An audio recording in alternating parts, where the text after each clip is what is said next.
Megastar Shakib খানের cinema বরবাদ তাকে sensor ছাড়পত্র করতে দেওয়া উচিত হয়নি, এই কথাটা বলছেন স্বয়ং ইকবাল, এমডি ইকবাল।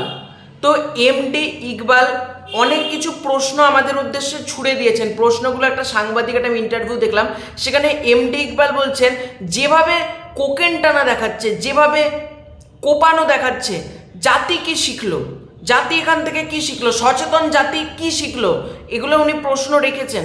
আর উনি বলছেন যে আমি যদি সেন্সারের জায়গায় থাকতাম তাহলে তো আমি সিনেমাটাকে ছাড়পত্রই দিতাম না, কি করে এই সিনেমাটা ছাড়পত্র পায়। এটা স্বয়ং এমডি ইকবাল, মোহাম্মদ ইকবাল এই বক্তব্যগুলো রেখেছেন। তো আমি ওনার বক্তব্যগুলোর কাউন্টার দিচ্ছি একটা একটা করে। তো উনি সবার ফার্স্ট এটা প্রশ্ন করেছেন এগুলো দেখানো হচ্ছে, জাতি কি শিখলো। সবার ফার্স্টে বলি, আপনি সিনেমাকে না সিনেমার মতন দেখুন। একটা সিনেমা বাস্তব জীবনে কতটা প্রভাব ফেললো সেটা আপনাকে দেখতে হবে না। Cinema it's like a fantasy, it's like a entertainment, it's like আ বিনোদন। এটা একটা বিনোদনের মাধ্যম। এটাকে আপনি একবারে যদি নিজের জীবনের সাথে রিলেট করে ফেলেন এটা তো ভুল কথা, তাই না? আর এটা 2025 সাল, নিশ্চয়ই আপনার মতন রিভেঞ্জ মুভি তৈরি হবে না 2025 সালে এসে দাঁড়িয়ে। 2025 সালে এসে দাঁড়িয়ে ডেড বডির মতন জঘন্য মুভি তৈরি হবে না, এটা আপনিও জানেন, এটা আপামর জনতাও জানে। আপনি নিজে ভাবুন না, আপনি নিজের দিকগুলো দেখুন না। মেগাস্টার সাকিব খানের নাম ভাঙিয়ে আর কতদিন খাবেন মশাই? আপনার নিজের কোনো ভ্যালু আছে? এটা আমার প্রথম প্রশ্ন। আপনার নিজের যখন কোনো ভ্যালু নেই, তাই আপনি মুখটা বন্ধ রাখুন। মেগাস্টার সাকিব খানের নাম ভাঙিয়ে ভাঙিয়ে ভাঙিয়ে খেলেন তো এত বছর, এবার একটু অন্য কারোর নাম ভাঙার বা নিজের নামে নিজের ইয়েতে একটু চলার চেষ্টা করুন না। এটা হলো আমার প্রথম কথা। দ্বিতীয় কথা হলো, জাতি কি শিখলো? একটা সিনেমা দেখে জাতি কি শিখলো, তাই তো? বরবাদ থেকে জাতি কি শিখলো? সবার আগে এটার উত্তর দেবো। বরবাদ থেকে আপনার যেটা করেছেন যে জাতি কি শিখলো, জাতি কি শিখলো এই কথাটার উত্তর দিচ্ছে আগে। বরবাদ থেকে সচেতন জাতি শিখলো কিভাবে একটা ভালো সিনেমা তৈরি করতে হয়। বরবাদ থেকে সচেতন জাতি শিখলো কিভাবে একটা সুন্দর গল্প দর্শকদের সামনে প্রেজেন্ট করতে হয়। বরবাদ থেকে দর্শক যেটা সচেতন জাতি শিখলো সেটা হলো বরবাদকে, মানে একটা বাংলা সিনেমা কিভাবে এত টাকার ব্যবসা করছে, এইগুলো জাতি শিখলো। আমি আশা করি বোঝাতে পারলাম যে একটা কী করে ভালো সিনেমা নির্মাণ করতে হয়, কি করে ভালো সিনেমা এক্সিকিউট করতে হয়, কিভাবে নতুন ডাইরেক্টর উঠে আসতে হয়, কিভাবে ভালো ভালো মানে কিভাবে বিদেশে গিয়ে সুন্দর, বিদেশে মানে কথা হচ্ছে মুম্বাই থেকে একটা সুন্দর ফিল্ম তৈরি করা, এইগুলো জাতি শিখলো। এবার আপনি বলছেন ড্রাগস নেওয়া, কোকেন নেওয়া, এই গল্পটা কি করে পাস করলো? আর বলছেন এই জিল্লু মদ দে, আপনি টিকটকে দেখেছেন যে এই জিল্লু মাল দে মদের বোতল হাতে কি করেছেন। আপনি কি সিওর, মানে আপনি কি এগুলো বলেন কি, মানে মাথায় বুদ্ধি শুদ্ধি কি একেবারে কিছু নেই? তাহলে তো অনেক সিনেমাতে তো তাকে সিগারেট নিচ্ছে, মদ খাচ্ছে, তাহলে জাতিকে একটা সিনেমা নষ্ট করে দিল? এগুলো কোনো কথা? আজকে যে কোনো একটা মানুষ যদি ভাবে খারাপ লাইনে যাব সে খারাপ লাইনে যাবে, যদি সে ভাবে ভালো লাইনে যাব সে ভালো লাইনে যাবে। একটা সিনেমা তাকে কি করে ইম্প্যাক্টফুল ফেলবে? আমি তো এটাই বুঝতে পারলাম না। মানে পাগল, মানে গরম পড়েছে, মাথায় ফ্যান এসি এগুলো একটু লাগানোর ব্যবস্থা করুন বা লাগান। এই পাগলের মতন বকবেন না এসে। আর কি আলমগীর, অনেক মানুষের আপনি নাম নিয়েছেন, যেটা ভালো লাগলো।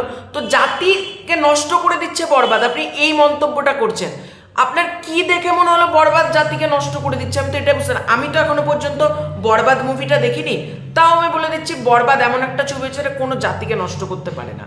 আর জাতি নষ্ট করা মানে আমি ঠিক বুঝলাম না। সচেতন জাতি নষ্ট হয়ে যাবে?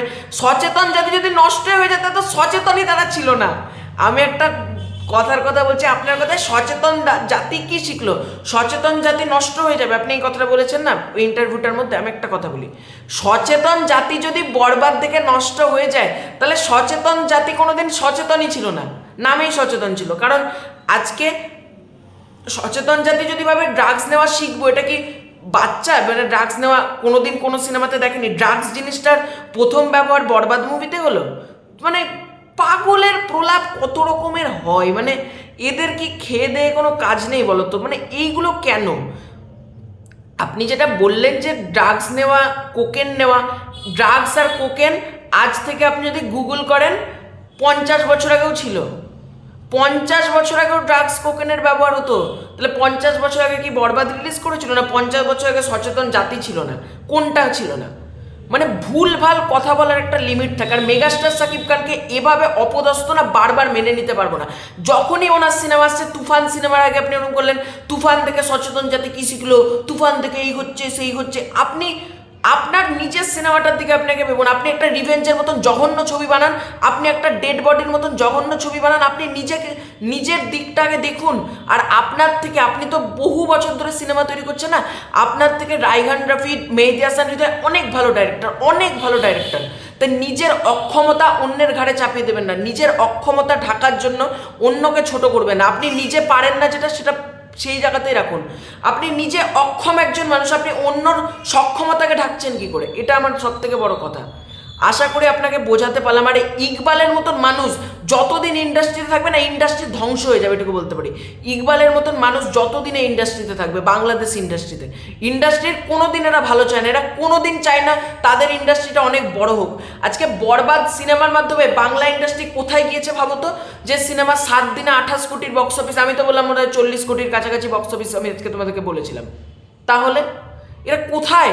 এরা চায় কোনোদিন এদের সিনেমা, এরা ভাবছে আমাদের সিনেমা যেমন 1 লাখ কালেকশনও করতে পারে না, আমরাও ঠিক এটা করবো, অন্য সিনেমা যাতে 1 লাখ কালেকশন করতে না পারে।